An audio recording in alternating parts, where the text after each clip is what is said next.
வணக்கம். இது crime time. நான் நந்தா. சென்னையில் திருமணமான 10 நாட்களில் புது பெண் தற்கொலை செய்து கொண்ட சம்பவம் குடும்பத்தினர் மத்தியில் பெரும் சோகத்தை ஏற்படுத்தியுள்ளது.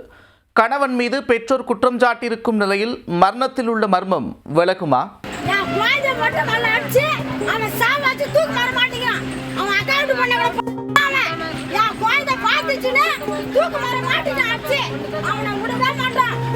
பட்டதாரி பெண்ணுக்கு திருமணமாகி கணவருடன் மகிழ்ச்சியாக இருந்தபோதும் திடீரென விபரீத முடிவை எடுத்ததில் பல்வேறு சந்தேகங்கள் உள்ளதாக குடும்பத்தினர் ஆதங்கம் தெரிவித்துள்ளனர். வீட்டில் ஆள் இல்லாத நேரத்தில் நடந்தது என்ன?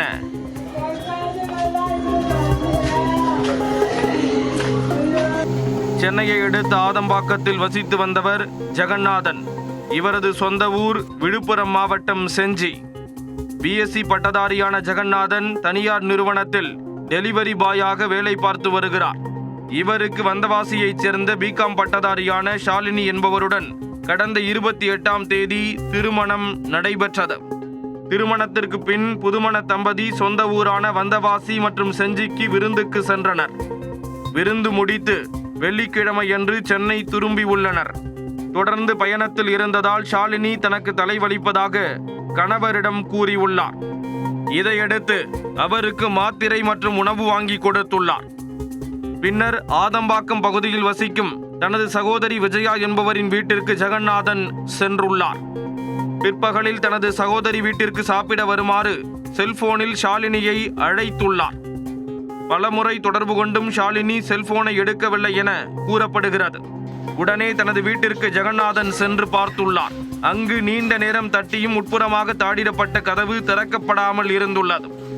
சந்தேகத்தில் ஜெகநாதன் ஜன்னலை திறந்து பார்த்தபோது அவரின் மனைவி தூக்கில் தொங்கியபடி கிடந்ததை கண்டு அதிர்ச்சி அடைந்துள்ளார். தகவல் அறிந்து விரைந்து வந்த ஆதம்பாக்கம் போலீசார் கதவை உடைத்து உள்ளே சென்று ஷாலினியை மீட்டனர். பின்னர் வேளச்சேரியில் உள்ள தனியார் மருத்துவமனைக்கு அனுப்பி வைத்தனர். அங்கு பரிசோதித்த மருத்துவர்கள் அவர் ஏற்கனவே இறந்துவிட்டதை உறுதி செய்துள்ளனர். தொடர்ந்து உடலை கைப்பற்றிய போலீசார் உடற்கூறாய்வுக்காக குரோம்பேட்டை அரசு மருத்துவமனைக்கு அனுப்பி வைத்தனர். இது குறித்து வழக்கு பதிவு செய்த போலீசார் புதுமண பெண் மரணத்திற்கான காரணம் குறித்து விசாரணை மேற்கொண்டு வருகின்றனர். ஜெகநாதனுக்கு வேறு ஒரு பெண்ணுடன் தொடர்பு இருந்தது என்றும் அது ஷாலினிக்கு தெரிய வந்ததால் அவரை அடித்து கொலை செய்துவிட்டு தற்கொலை நாடகம் ஆடுவதாக பெற்றோர் குற்றம் சாட்டியுள்ளனர். இந்த மாதிரி அவங்க அக்கா பொண்ணா கூட அவன் பழக்க வைக்கணும் வச்சுங்கிறான் பழகுது. என் பொண்ணு போய் அதை பார்த்துட்டு இருக்குது. அதனால அவன் அடிச்சு தூக்கி மாறமாட்டான். இதான் மேட்ரு. நல்லா சந்தோஷமா இருந்தாங்க. எங்கள் வீட்டில் வந்து இருக்கும்போது நல்லா மறி போடுங்க நல்லா தான் இருந்தாங்க சார். எதுவும் பிரச்சனை இல்லை. நல்லா இருந்தாங்க, நல்லா பேசியிருந்தாங்க. இங்கே வந்த பேருக்கு தான் இந்த மாதிரி பொண்ணை தனியாக விட்டு அவன் ஓடி வர்றான். அதே மாதிரி தான் எங்கள் கூட்டின்னு வந்த இடத்துலையும் அது மாதிரி தான் என் பொண்ணை தனியாக விட்டு அவங்க அக்கா கூட அவங்க அக்கா பொண்ணை கூட போய் பேசி தான் என் பொண்ணை நான் பண்ணிட்டாங்க. அவங்களால தான் என் பொண்ணு சத்தத்துக்கு காரணம். போலீஸ்காரெலாம் வந்து விசாரணை பண்ணி அது என்ன முடிவுன்னு சொல்லணும். எங்கள் பொண்ணுக்கு வழி சொல்லணும். அவனை பிடிச்சி உள்ளே போடணும். அவங்க அக்கா தான் மெயின் அக்யூஸ்ட்டு. அவங்க அக்கா தான் அவங்க அக்காவில் தான் மெயின் அக்யூஸ்ட்டு. சீக்கிரம் இங்கே வான்னு ஃபோன் பண்ணி பண்ணி பண்ணி கூப்பிட்டு நேற்று வந்த சீக்கிரத்துலேயே மதியானத்தில் சாவச்சிட்டு அவங்களே செத்துப்பிடானே இப்போ சொல்கிறாங்க. போய் அவங்க வாயை திறக்கிறது எல்லாமே போய் தான். எதுவுமே உண்மை கிடையாது அவங்க சொல்கிறது. எங்கள் பொண்ணு மேலே தப்பே கிடையாது. இவன் தான் எங்கள் அக்கா பொண்ணு பார்த்து எங்கள் பொண்ணு பார்த்துச்சு. இதன் அடிப்படையில் பெண்ணின் மரணத்தில் கணவர் மற்றும் அவரது குடும்பத்தினருக்கு தொடர்பு உள்ளதா என்ற கோணத்திலும் போலீசார் விசாரணையை தீவிரப்படுத்தியுள்ளனர்.